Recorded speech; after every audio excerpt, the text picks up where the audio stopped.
Hello అండి, అందరికీ నమస్కారం. నేను ఈరోజు వచ్చేసి ప్రాన్స్ కర్రీ చూపిస్తున్నాననమాట. ఈ ప్రాన్స్ కర్రీ కోసం ముందుగా కడాయి పెట్టేసుకొని ఆయిల్ వేసుకొని దాంట్లోకి కొంచెం పసుపు, ఒక మీడియం సైజ్ ఆనియన్, పచ్చిమిర్చి, కరివేపాకు వేసుకొని మంచిగా ఫ్రై చేసుకోవాలి. నేను ప్రాన్స్ వచ్చేసి హాఫ్ కేజీ ప్రాన్స్ తీసుకుంటున్నాను.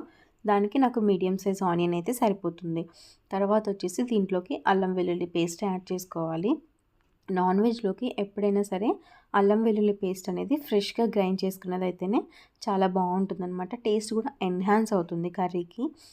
అల్లం వెల్లుల్లి పేస్ట్ కూడా మంచిగా ఫ్రై అయిపోయిన తర్వాతకి దీంట్లోకి మంచిగా క్లీన్ చేసేసుకున్న ప్రాన్స్ని యాడ్ చేసుకోవాలి. ప్రాన్స్ని యాడ్ చేసేసుకొని కాసేపటి వరకు బాయిల్ చేసుకోవాలి. బాయిల్ చేసుకున్నప్పుడు దాంట్లో నుంచి వాటర్ అనేది కూడా ఇలా బయటకు వస్తుంది కదా. ఈ విధంగా వచ్చిన తర్వాతకి దీంట్లోకి కొంచెం కొత్తిమీర అండ్ అలాగే 2 టొమాటోస్ నేను ఇక్కడ యాడ్ చేసుకుంటున్నాను. చిన్న టమాటోస్ యాడ్ చేసేసుకొని టమాటాలు ఉడికేంత వరకు మంచిగా బాయిల్ చేసుకోవాలి.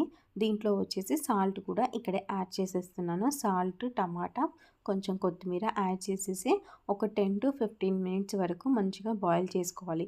మనకి తెలిసిపోతుంది ఆ టమాటా అనేది సాఫ్ట్ అయ్యేంత వరకు కుక్ చేసుకున్నట్లయితే సరిపోతుంది.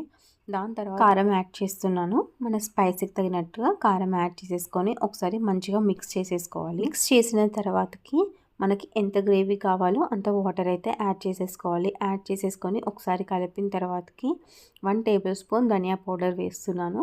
ధనియా పౌడర్ వేసి మంచిగా కలిపిన తర్వాతకి దీంట్లోకి కొంచెం కొత్తిమీర కూడా యాడ్ చేసేసుకోవాలి. యాడ్ చేసుకున్న తర్వాతకి అలాగే half table spoon garam masala కూడా వేసేసుకొని ఒక 10 to 15 మినిట్స్ వరకు మంచిగా బాయిల్ చేసుకున్నట్లయితే మన కర్రీ అనేది రెడీ అయిపోతుంది.